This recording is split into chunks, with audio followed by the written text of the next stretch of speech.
The pistol shrimp, only about 1 to 2 inches long, packs a powerful punch. It has a specially adapted claw that snaps shut at lightning speed, shooting a bubble bullet underwater.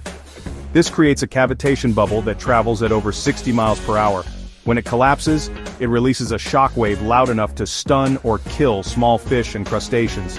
The temperature inside the bubble can briefly reach over 8,000 degrees Fahrenheit, hotter than the surface of the sun.